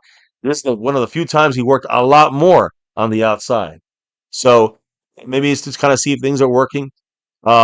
But working on the outside, no kind of downgrade there. He was able to fully close on a pass, which would have been a breakup if they were allowed to get physical. Which was a pass from Dak to George Pickens. He easily broke that up. Cavante Turpin, by the way, ran the ball a couple times out of the backfield, a little bit like last year. He's doing it already this year. Schottenheimer's trying to keep, I think, that going. And like I said, I talked about Marist Luafau, number 35 linebacker, second year, right? Entering the second year. He had some pressure. He put some pressure on the quarterback. He had two more pressures in the second day of practice, coming off the edge as the Cowboys worked more base defense. So Marist Luafau, guys, coming in as a kind of a pass rushing linebacker. Luafau guy is going to be playing a lot this year. I think he's going to be a guy, he'll turn some heads, I think, more than people realize during preseason and training camp. Number 35, keep an eye on him. He worked with the Cowboy base defense and looked very good out there. Even though right now he's not showing as a starter, without Overshown there, Leofau would be the starter based on the depth chart. So that's something that's really good news there. Sanborn is a good coverage guy. Leofau is good, kind of more of a front playing guy. Kind of like a Micah linebacker. You're going from linebacker to forward towards the quarterback. I think a Sanborn is a better coverage guy. Let's say where he's at linebacker backwards in coverage. But anyways, Joe Milton, backup quarterback, fun to watch in camp. He rolls out left, turned his shoulders, and let go a perfect, accurate pass to Ryan Flournoy. Don't forget about him at receiver for a touchdown with the second string team. So again, Joe Milton has the accuracy, mainly the power for arm, but he's getting the accuracy, showing every day he's getting better and better with accuracy. And like I said, guys, that was the end of that practice. It was a walkthrough on Thursday. Cowboys concluded the minicamp. I just concluded the wrap-up for you there. Next time the Cowboys will officially be on the practice field, when is that going to be? Late July in Oxnard, California, baby. So why don't you break down what was said, if you don't mind? I know you. I know you'd say you'd probably say something about some of the practices, but I know you absorbed it all. So if there's anything else that was said, I think after these practices this week, Ryan Schottenheimer, some of the players, they spoke with the media. I think even from last week, I think the OTAs, there was some talk. There was some players speaking there as well. So maybe you tell me who's going to speak, and I will pop them up on the screen. Who's the first one up? Dak Prescott himself. Dak was asked, what he wants his legacy to be for the Dallas Cowboys. He said, I want to win a championship. The legacy and things and whatever comes after I finish playing will take care of itself. I want to win a championship, and I'll be damned if it's just for my legacy or for this team or for my personal being, for my sanity. The legacy will take care of itself, but I have to stay where my feet are. So, well, I mean, again, with him, it's always about I'm done with his words. You know what I mean? Like I'm done. That's why I read that one more specifically, just because I'm done with his words. I mean, legacy or no legacy, what he says or doesn't. I believe him. I know that he's but can he get it done?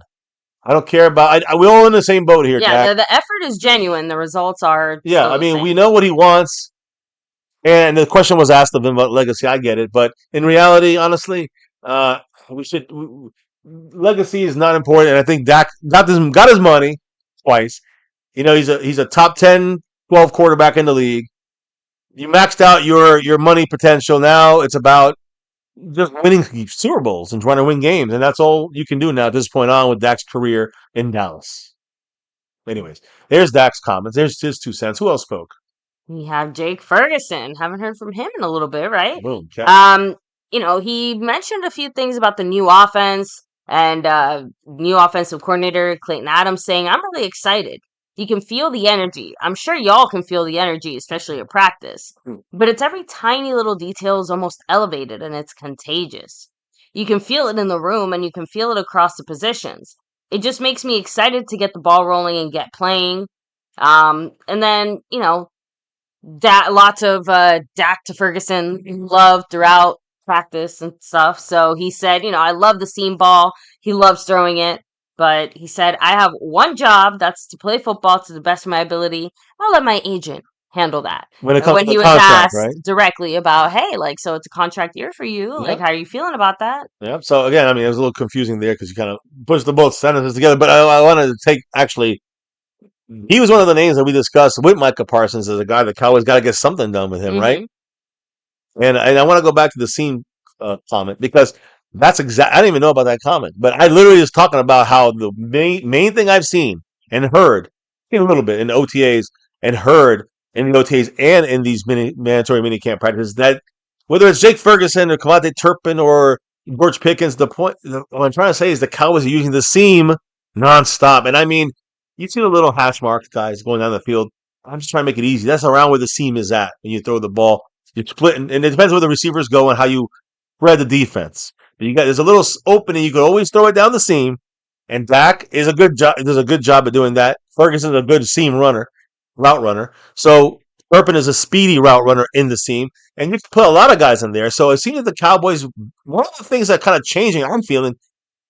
I hate saying the word seam so much, but we're going to see a lot of seam throws this year from Dak to a lot of different receivers. Seems. All we need is some ball. Seems about right. Sorry, I had to throw that little joke in there. So, What's up, Jet Li in the house? ooh, Jet Li, what's up, Dave Mitch Brown in town. What's up, Dave Brown? I see you in there. So, of course, George Pickens, still the new guy in the building. He just threw out there that, he really thinks Dallas is the right place for him, saying just the guys, the team speed. The speed applies to the scheme as well. If you've got a lot of fast guys, you're definitely going to have a different scheme, saying that the last time you had this much speed, he was in Georgia. That was dangerous back then, too. So I'm just saying, like, the speed with it seems the change of the offensive game plan, which is what he's saying. It seems like the seam is we were expanding things to. Hey. A lot of seam. That's to be today's theme, guys, right? And the After Dark crew. I know. Seam. No, it's king, if you're wondering. But you know what? This is great because the last thing I have to say here has to do with the scheme, not the seam. But Schottenheimer, of course, I can't remember who it was in the chat that said it, but they're like, yeah, Schottenheimer's doing a shit ton of interviews right now. Again, lots of people are really curious. Like, I think it was Skylar Richard with his drop, actually. So, there you go. You're right. Great point. Thank you, baby. But Schottenheimer adding in there even more some of his personal culture changes and how he does things specifically to him, right? Saying the way that we practice and the way that I act at practice, my father is looking down from heaven going, what are you doing? That's not how you practice. But my father also coached a long time ago. And the type of athletes and type of young men that we're dealing with has changed. I believe that it's the coach's responsibility first and foremost to create a great practice environment. If we don't have energy and we're not into it and we're not running around and talking shit, then the players aren't going to be able to do that because they're going to follow our lead. So he also said that Pete Carroll was apparently a big influence in the way that he likes to carry himself and things like that. I mean, before I want to make sure I go with touch those three things. Actually, all three things are important, and that is that the Pete Carroll thing. Real quick, of course, he was the offensive coordinator for Seattle Seahawks. Yeah. So Pete Carroll was head coach, so he picked that up from him. There, you know what I'm saying. Now I know he talked about his dad and the change of style of coaching. Which again, if you want to see the way he coaches, well, look at our uploaded shorts that we put up for you. You'll see, and I ask in there, you see a culture change. Some of you guys have already watched some of those little mini, videos that we have, 15 seconds, 23 seconds, and you'll see his kind of energy he brings, which also takes me to McCarthy. Mm-hmm. I wonder if last year, remember that's his first year with the Cowboys, I wonder if last year Schottenheimer kind of saw there was no energy from McCarthy in the practices. Mm-hmm. And the players didn't respond very well when there was no energy from their head coach. So if you look at his energy in those video clips that I uploaded, you'll see that he's definitely like high-fiving everyone, like talking shit and like getting, kind of finding out what they're doing, not just in a disgenuine or kind of like a whatsoever kind of way. Like, it's like a friendlier kind of way, which I understand the issue with the coaching in that way and his mindset because I know Marty Schottenheimer's like coaching style, and he was actually progressive for his day, I would say, when it came to his coaching style, but he was also a bit corny. You can't teach players or do, big speeches and sound corny anymore. Like I'll give you an example of a player that does that, not in the Cowboys. Well, Jameis Winston licking his fingers and doing that. I mean, Ugh. that's the kind of shit I'm talking about. Like, yeah, that's just corny shit. So, listen, in the old school way, you kind of work these guys a little more. The way they got to do it now, you got to be their friend.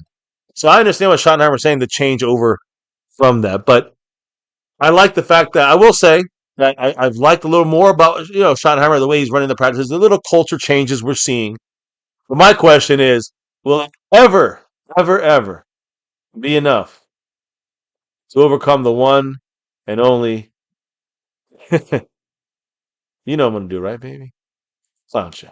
That's the biggest issue right there. To me, these two guys, the left Stephen Jones, the son of the owner on the right, Jerry Jones over there, they're the ones that that are the ones that truly are running the culture, so to speak. And if you win enough games and you make these guys enough money, Jerry Jones don't give a fuck what kind of culture you bring. And I'm just being, I hate to say it, but Yeah, that's the way it's hey, been. you're speaking the only culture that Jerry understands, knows, or cares about, the culture of the green. So even though I do agree that we did make some different moves, maybe even better moves than we have in the off seasons past, is it really that much different? Or is it more of like kind of the same, but just looks a little different the way we did? Instead of getting our own guys, we got some other teams' own guys that are at the same level, the lower level on that. We're not going out there and getting the big name players other than George Pickens, which I will say made a big difference in a trade, not in a signing, in a trade. We traded him, traded Elam, we traded for a couple guys, got Solomon Thomas and a couple others. Decent players, nothing groundbreaking. And any of these offseason acquisitions, I can go through it all night long, but I'm not. I'm not going to do it. But if you want to see the tracker and what it looks like, well, that's some of the names. Nothing major there, except for the trade that we just did. Caleb was signed in a trade with Buffalo. You can see that there. The couple of guys we traded for, and most of these guys are just signed backups for the most part, or automatic forced starters. So that's what Jerry Jones is giving us, and Stephen Jones is giving us, other than, and I did have to say it, other than George Pickens, who is the best move we've made, in my opinion, in a while. And that's not saying much because it still could be, we probably still gave up too much for George Pickens. But if he has a good year, and he gets us a third round pick for that number 3 on his chest there, if he gets us a third round pick back in 2027, it was a steal by the Cowboys. How about them apples? That's the best move the Cowboys have done in fucking 20 years. Anyways, there you go. You get the culture change. We hope you bring enough to overcome the disease that is Jera and Stephen Jones. You know what I'm saying, guys. Anyways, any last words from you? Any last words from the chat? As we done here, guys, and that's FCF, My Cowboys Family. Yeah. I guess you say bi-monthly, bi-weekly. I guess you'd say every 2 weeks. You probably get a little bit of us in there. Maybe not the next 2 weeks because we're gonna be busy and there's not going to be, hopefully, anything going on bad with the Cowboys, so we don't have to go live. The only thing we will go live for sure, 100%. We might still go live, but the only thing we definitely will go live for is if Micah Parsons gets his extension. Then we'll go live, or at least have some kind of quick live stream to touch base on that, which, of course, we expect will happen one day. If it happens, great. If it doesn't happen, whatever. You know what I feel about this, but when it happens, it's still news. Outside of that, or someone breaking the law, there's not going to be any news literally for the next 5 months. A lot of speculation, maybe a signing of a scrub or two, but that's probably about it. Anything bigger than that, we'll go live, in the next couple of weeks. But we are going to be a bit busy with family next week. We're going to be, I had an issue, of course, so you guys might know this. My mother fell and broke her hip. So, broke her hip, God forbid, but broke her femur. So she's still rehabbing, and it's going to be another couple of weeks. So, yeah, once everything is over with there and we get into training camp season, FCF be hitting the My Cowboys Family live streams a lot more often. So we'll see you back again very soon. I'm shutting up though, baby. What is any thoughts from you or the chat before we wrap up? Let me go ahead and do the final kind of shout out / sharing of the thoughts here. Traveling Fools, much love. Hey, TF in the house. By the way, Luis Ortiz said Pickens was the steal of the year. I have a better feeling. I have to be honest, there's still a little part of me that has that weariness, like any receiver from Pittsburgh. By the time that they start to think about moving on from them, it's because they're about to take a steep drop So, And not it's saying more of that an can happen to attitude. I Pickens, think just it's saying attitude that related. Is like the connection with I agree. I Antonio do think there Brown's were had. other factors, which is why I think that Dallas is such a good fit for him currently right now. Yeah. And that's motivation, right? Of wanting to play. There we go, Jet Li 44. Leave Sorry, the I was gonna keep going house. there, but I got distracted because he said, "Hold up, wait a minute. I'm in that navy blue." Awesome. Thank you so much, Jet Li 44. Appreciate you. Go Yeah, ahead and I drop know him that now that you got him. he had some surgery a little while ago on his neck, Oh man, I hope you're doing all right. and he's having. I think I don't know if it's the same one or the one he's. I know he was gonna have it, and I didn't hear from him for a while. A little concerned, but he is having it. Looks like he's having it officially on the 24th. So right around the corner. Good luck to you, brother. Chet Lee in the house.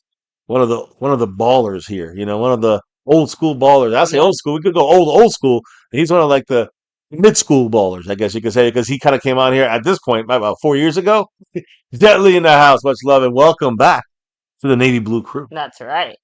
So, and thank you, little Dallas Cowboy. Appreciate that. Again, yes, it's been a crazy time in the MCF family household. A lot of stuff. So, Jet Li 44, by the way, before that, he said the culture of the clown show is money talks and bullshit walk. I mean, money talks with them. If they make money, then they don't care about much else. I'm just being honest. Mm, That's it. So, George Pickens gets in the money. That's all he needs. He's gonna ride that for the next 10 years if he's alive. Jerry Jones. The deal I did with George Pickens. So I want to. George Pickens has to play well for us to get that third round pick to make this a steal. If he don't play well and we get a fifth rounder back, then we did not get a steal. We actually probably lost a little bit in that deal. Anyways, I'll shut up. Go ahead. I'm sorry. no, all good. Meatball Ron, what's up? Saying Pickens is gonna help and put you on to second instead of third in the division. So I He's an feel Eagle like I had fan. to. I God know. damn it. I was gonna say I feel like I had to represent a little bit of the opposition here. Can't just skip past you, right, No, Meatball it's Ron? all right. Rico Ron's in the After Dark sessions. He'll be over there. He's much better on the After Dark. I'm gonna be honest. Mm. Because I don't have to hear about the fucking Eagles. Anyway, go ahead. Oh no, all good. Um, Try cracking up on Let me this. see. Honestly, yeah, that's most of the points there as far as the ones that relate to the scheme that we just spoke about here. So we're gonna go ahead, like I said, do the final kind of shout outs, comments, things like that. But of course, guys, make sure to hit like, subscribe, hit the bell, follow us anywhere and everywhere at My Cowboys Family, and hop in the Discord. Links down below. But what's going on with Parsons? Real quick, Jetly 44. Nothing really. All good. He actually said he's on the same page with Jerry as far as taking their time and getting his contract done the right way. He has every plan on being out at Oxnard. He's got his house ready to go. But he also just made it clear. He's like, yeah, like I have a priority on getting it done the right way, but my priority is getting it done, and I have no fears or concerns about that. Word on the street is that he would like for it to be done before training camp starts. He said he's He didn't. hopeful. He said he's hopeful, No, but I'm just saying. no. I'm saying no. You broke it down great. You gave all the info. But yeah, it's basically he's hopeful. But guys, I'm going to be honest. I do not put all the eggs in that basket. And even if he gets a deal done, if you don't get a deal done, you might not see Micah Parsons necessarily participating in training camp. So we'll see what happens. It'll be like he was holding in for mandatory minicamp. We'll see if he holds out if you don't get a deal in the next 5 weeks. But I'm going to be honest. I see the Cowboys playing games with him. This linebacker, edge rusher. Which one do you get tagged under? Right now he's tagged under linebacker. So they're going to try to use that to pay him linebacker money, but he's going to want edge money. And then it's going to be, we're just gonna tag you for 3 years and then let you go into the NFL wild and go whichever team's going to overpay for you at that point. He'll be 8 years in his career. He's not the same Micah at that point, right? So I don't know Yeah. if he even accepts playing like that and will eventually sit out or demand to be traded or one of those things. So again, it's one of the two options, and right now the option don't look good for in my mind for the future of Micah. For this year, he'll be playing. Don't worry. So, but yeah, no, that's pretty much it there. So, baby, do With you the have? shout outs? Yeah. Okay, you did already. So that's it, guys. Shout outs finally here to outside of hitting the like and subscribing. The sponsor of the quarter, the man Marco Sepian, back on the top after months of domination by John Luna. Marco Sepian also 94 points in the stream boss. And he's currently in first place by 1 over John Luna and Aussie. So shout outs to Marco Sepian on all 3 boards also If you're wondering what's going on the Cash App board, well, we have a king. Well, there's no kings in America, damn it. You know what I'm talking about, Orange Trump.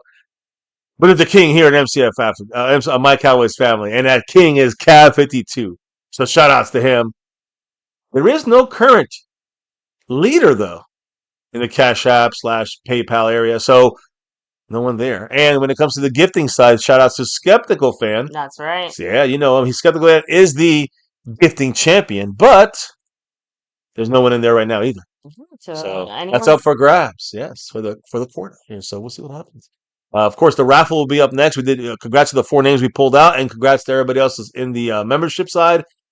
We'll be doing that raffle in the next couple of weeks. Whenever we go live again, we'll be doing that raffle and see who wins a Sewn and Stitch jersey right here at My Cowboys Family. Now, on that note, you'll see me on MCF After Dark and MCF After Dark 2. So subscribe to those channels if you haven't yet. If you need a link, you got to search for it because I don't give it out. It's a private club. If you guys find it, you guys are in. But I'll say this. You can be anywhere you want. You're here chilling with us. We appreciate every single one of you guys. Thank you. I see Nate Rosario here. Yeah, we're back in and out here. You know, I see Motor City watching, smoking, chilling. So thank you all. As we peace out of here, baby, remind them what we got to do and why we do this here on My Cowboys Family, even if we got to take some breaks. Remind them why we do this on My Cowboys Family here. For now, on the brink, we're 2 weeks away from 9 years on YouTube here, 9 years on My Cowboys Family. Why do we do this? It's that navy blue, that silver too, and that star over everything. Oh, yeah. Guys, like I said, win, lose, or draw, good, bad, or ugly, here on this channel, we always rep, no matter what, rep that star over everything, especially over Jerry Jones, Stephen Jones. Before we can get on out of here, you got to remind you guys the number one thing here on My Cowboys Family, here, now, and forever. As always, go Cowboys! Hopefully, we don't go 30 years without a championship. I doubt we. I think we will, but Hey, all we need is well, we need one, and it has to be this year to stop it from going to the 30s. I know. into the 3-decade range. Pressure shot. No pressure at all. Maybe that's the shot we needed. Mm. Thank you guys. You're chilling in with us. Appreciate you all. We'll see you on After Dark. Those that are gonna stay up a little bit. I'm only going on there for a short time. So getting your request or whatever you want over there. If you guys are listening in, I'd say start doing that now because we're gonna get that stream done. I'm gonna actually move it up probably, and we're gonna have some fun before I go to that protest in about 12 hours from now. Not myself, but we go to that protest in 12 hours from now. So check it out there live as well. Now, on that note, guys, before we can officially clock out and drop out, thank you guys who dropped the love. John Luna back in the membership, Jet Lee back in the membership, and Dwayne Broussard. Appreciate all three of you guys. Before we can drop out and clock out of here for the night, relock and reload tomorrow for another episode over on After Dark 2. Yes. Check it out there. Not on here, After Dark 2. Baby, why don't you let them know what we got to do before we drop out of here for the night? we got to drop the beat. Ooh, yeah. That beat's been dropped, and we're dropping on out of here and rolling out to After Dark. So go check it out, MCF After Dark. Now, on that note, guys, thank you for chilling with us, getting all the Cowboy news, info, and updates that we try to bring you here and update you on our Cowboys as often as possible. And again, you know what we do here on a MCF Cowboys chat. We talked about the final OTA practices, the injury situation with Trevon Diggs, the holdout situation, a hold-in situation, question mark, with Micah Parsons. And, of course, all these other guys are in the picture, coaching, culture, quarterbacking, running back, defense, all of it here on our mandatory minicamp, our last 3 days of practice that we just had. Now, no practice until training camp. Next time you see these guys in the field. Next time you see us, tomorrow, at a rally or two at MCF. And you'll see it at MCF After Dark. Here at MCF, though, it's about football, Dallas Cowboys, and that navy blue, that silver too, and that star over everything. Never, ever forget the number one thing right here, My Cowboys Family. You guys. Thank you all for dropping in, watching the replay, commenting, hitting that like, subscribing to the channel, hit that notification bell to all videos. And, of course, you got the Discord. You got the Twitter, X, whatever, all social media at My Cowboys Family. Everybody, stay safe. Much love to all. See you on After Dark. Peace. And never, ever forget. Go Cowboys!